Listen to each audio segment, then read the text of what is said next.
हर वर्ष की भांति इस वर्ष भी महावीर सेवा समिति आपकी सेवा में जितने भी हमारे श्रद्धालु माता हैं, हमारी समिति द्वारा सूर्य भगवान को अर्पण करने के लिए शुद्ध गाय का दूध की व्यवस्था की गई है।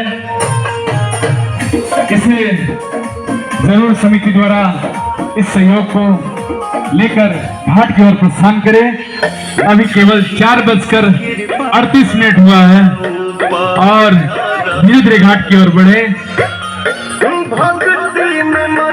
और छठी मैया का नाम अपने मन में गुणगान करते हुए आगे बढ़े।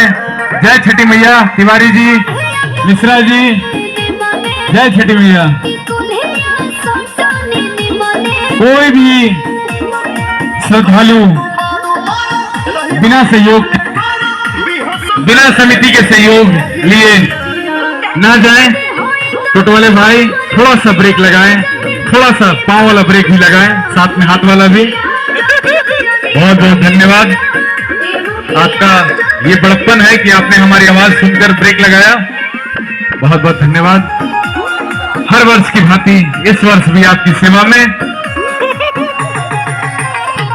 हमारे अजीत